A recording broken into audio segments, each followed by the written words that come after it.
Hari ini, Iran menjadi negara paling disorot atas kegigihan dan keberaniannya membalas nyala api serangan Zionis pada Palestina.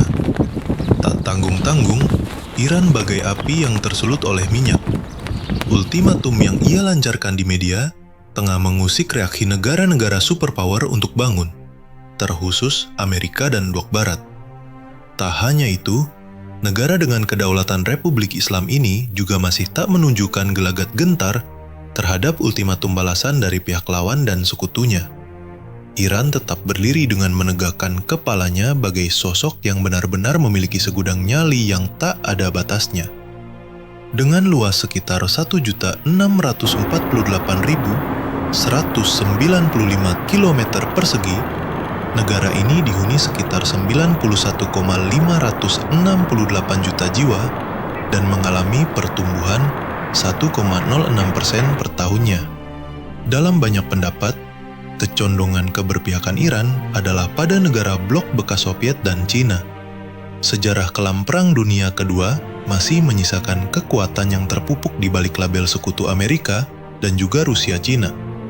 Menariknya, Iran adalah negara yang sempat mendapatkan pengaruh besar pada blok Barat, Amerika, dan Inggris. Namun, dari sejarah itulah, Iran menjadi negara yang unggul dan diperhitungkan atas sebab lahirnya revolusi besar yang terjadi menggulingkan rezim bermuka barat kembali kepada integritas kedaulatan Iran sendiri.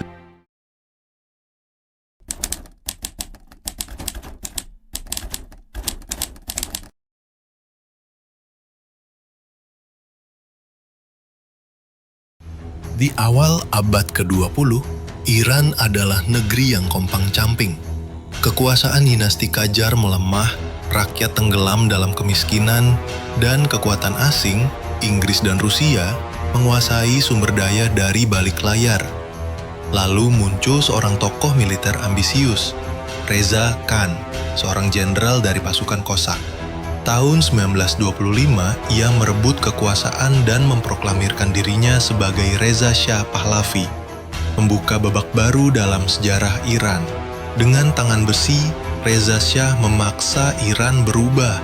Ia mendirikan sekolah sekuler, mengganti sistem hukum Islam dengan hukum sipil ala Eropa, dan melarang simbol-simbol keagamaan di ruang publik.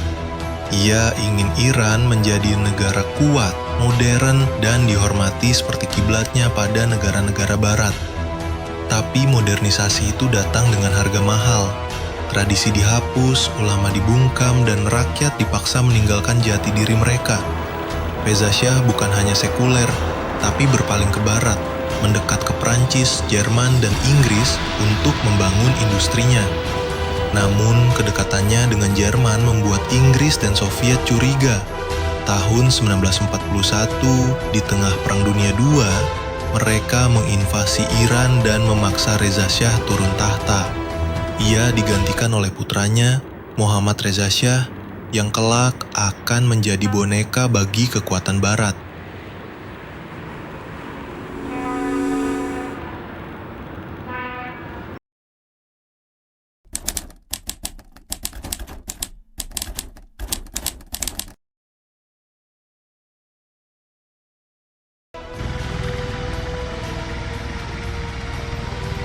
Pada awal 1950-an, Mohammad Mossadegh adalah Perdana Menteri Iran yang populer dan sangat nasionalis.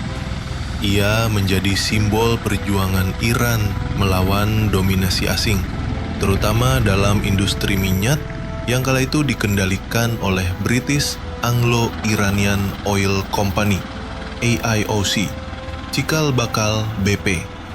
Pada tahun 1951, Mossadegh mengambil keputusan berani. Ia menasionalisasi industri minyak Iran yang sebelumnya didominasi oleh Inggris.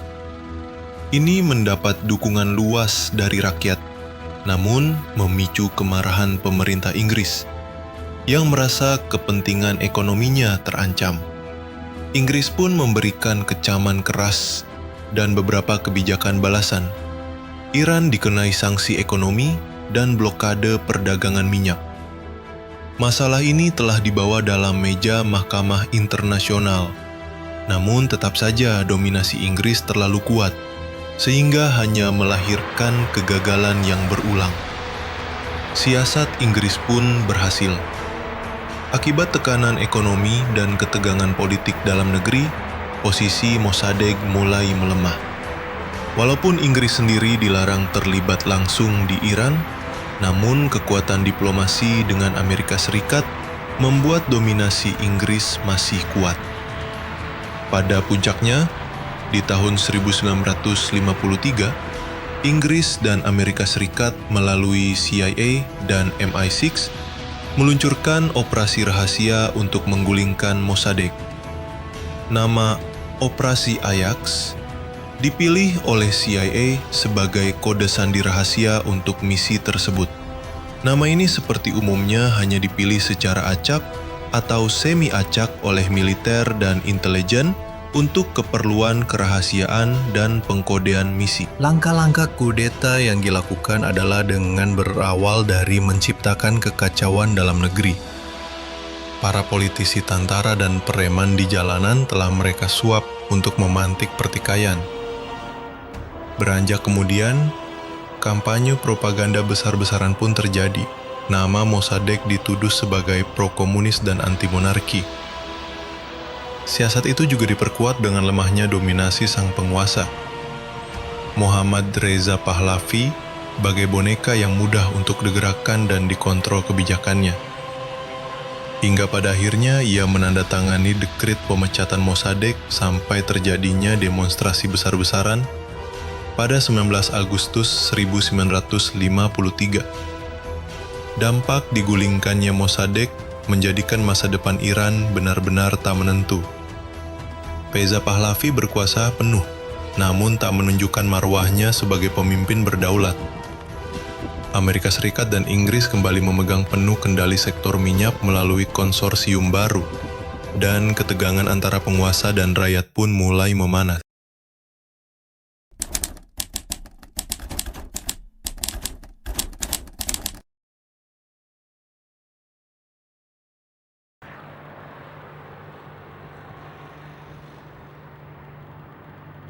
Di tanah warisan bangsa Persia yang kaya sejarah dan peradaban, Iran abad ke-20 telah membuka babak baru yang penuh gejolak.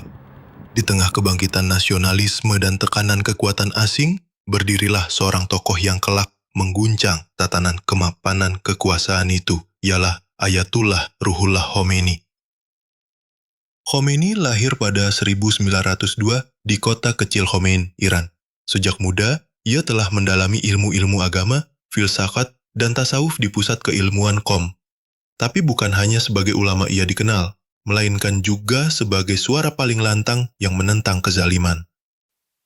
Pasca digulingkannya pengaruh Mossadegh sebagai Perdana Menteri, Mohammad Reza Pahlavi berambisi terus mengencangkan cita-cita modernisasi Iran dengan adanya Revolusi Putih.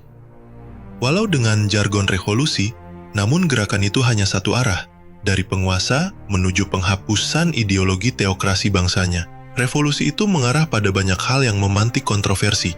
Reformasi agraria yang justru membatasi kepemilikan tanah dan penyalahgunaan tanah wakaf. Privatisasi industri yang memberi ruang pada campur tangan asing.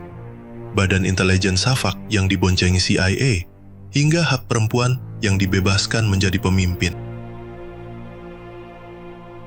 Khomeini dari balik mimbar dan pena mengecam keras korupsi, kediktatoran, dan dominasi asing atas Iran. Ia menjadi suara rakyat tertindas yang telah dihancurkan oleh Safak dan ditindas oleh kekuasaan militer.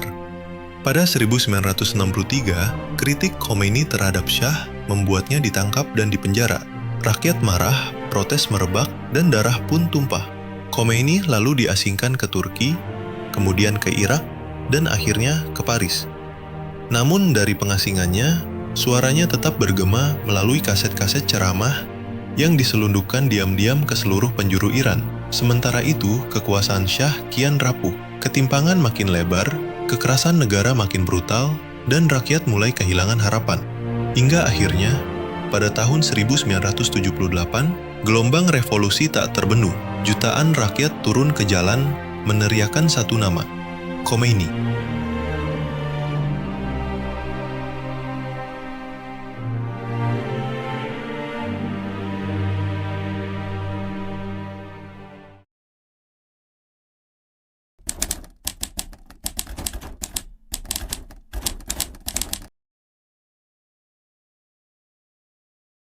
15 tahun lamanya ia diasingkan.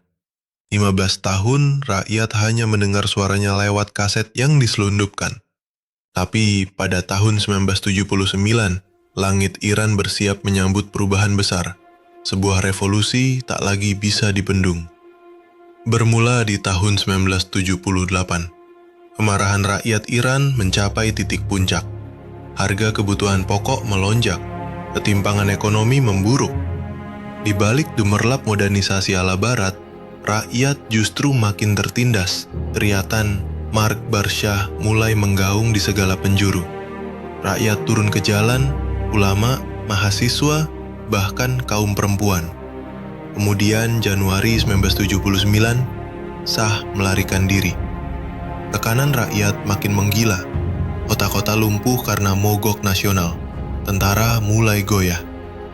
Pada tanggal 16 Januari 1979, Shah dan keluarganya melarikan diri dari Iran, meninggalkan kekosongan kekuasaan yang segera disambut oleh gelombang rakyat. Angin segar benar-benar bertiup kencang. Tanggal 1 Februari 1979, Khomeini kembali. Penerbangannya dari Paris ke Teheran diiringi jutaan harapan. Pesawat Air France yang membawanya mendarat di Bandara Mehrabad disambut lebih dari 3 juta rakyat Iran. Tak ada arakan resmi, tak ada tentara, hanya rakyat menangis, mencium tanah, dan meneriakkan namanya. Puncaknya, 10 Februari 1979, militer menyatakan netral. Momentum itu sekaligus mendeklarasikan bahwa rezim Syah telah tumbang. Rakyat menyerbu istana-istana pemerintahan. Garda terakhir Syah menyerah. Dan hanya 10 hari setelah Khomeini kembali, kekuasaan monarki Pahlavi berakhir. Khomeini pun mengumumkan berdirinya Republik Islam Iran, di mana hukum Islam dijadikan dasar negara dan para ulama memainkan peran utama dalam pemerintahan.